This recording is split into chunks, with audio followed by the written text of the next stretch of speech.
There are reports that sales of EVs are falling, and the doom and gloom anti-EV brigades see this as a major sign that they are doomed to failure and ICE will prevail once again.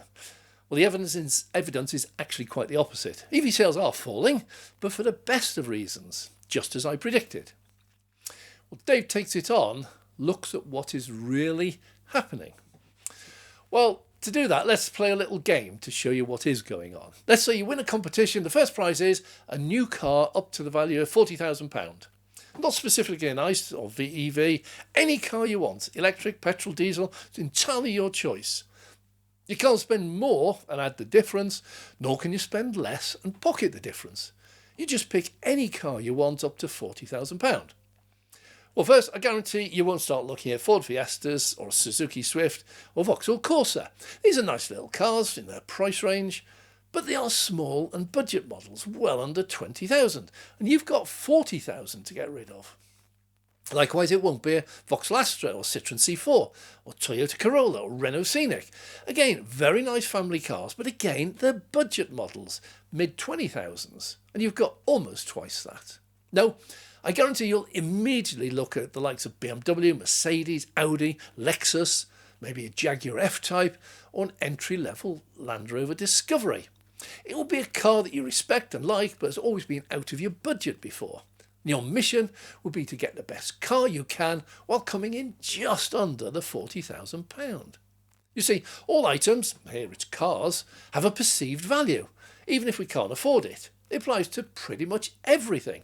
Well, my perceived value while shopping prevents me from paying £2.50 for a sealed bag of a dozen or so hand-picked lettuce leaves of an unknown variety, when right next to it I can go and get a huge fresh iceberg lettuce for 60p that'll last for days.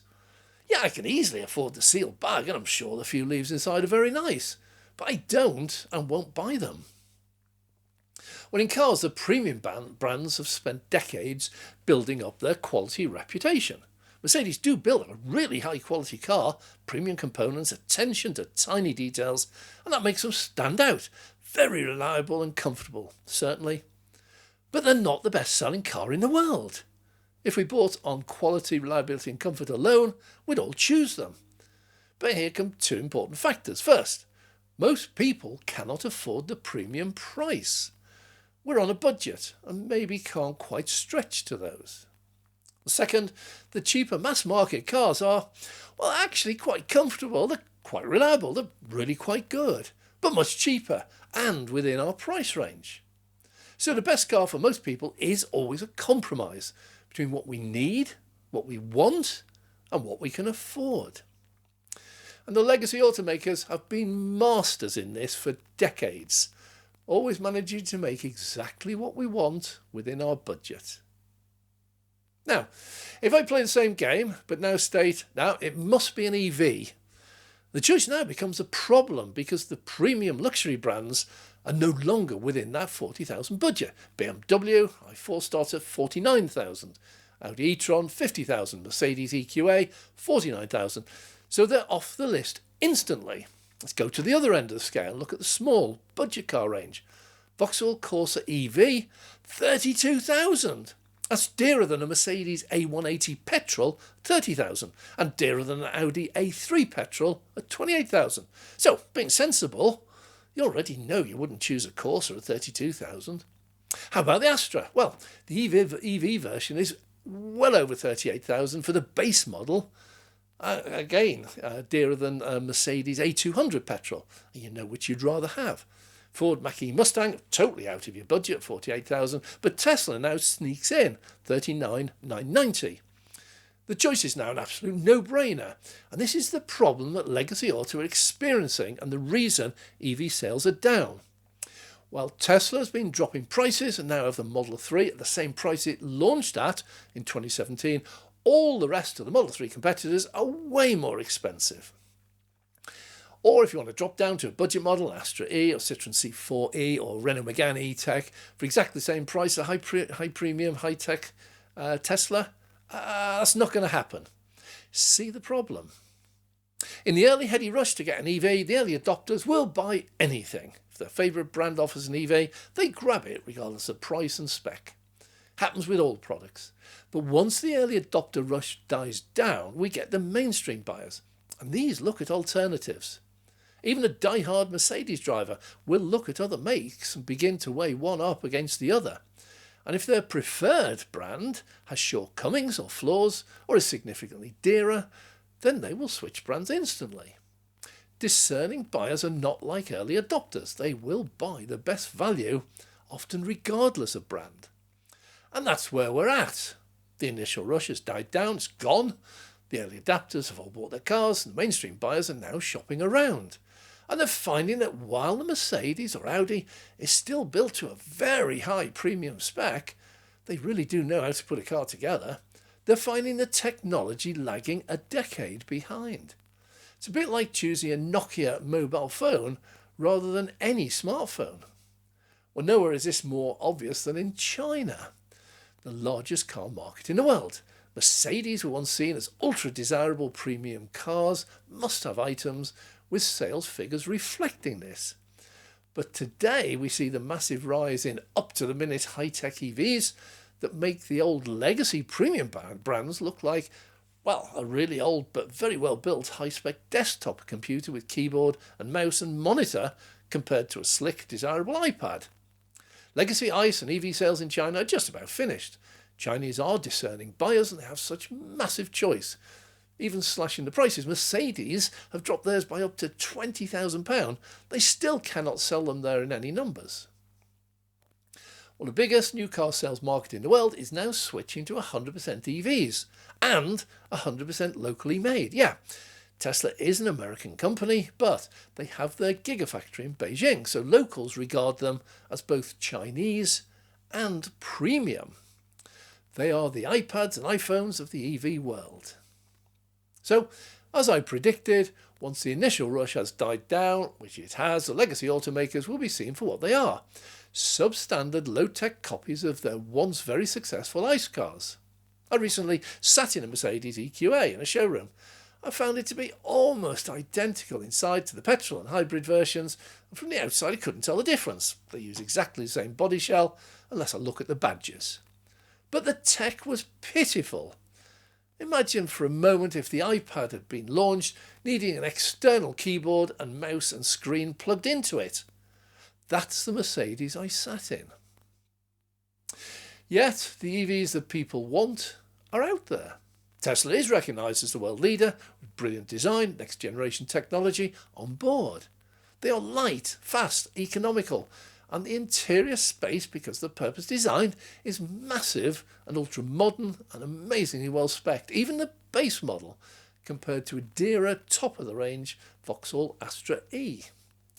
So legacy autos dally into the EV world has come and gone, and they're now playing catch-up. Yeah, not everyone wants an EV, but many do.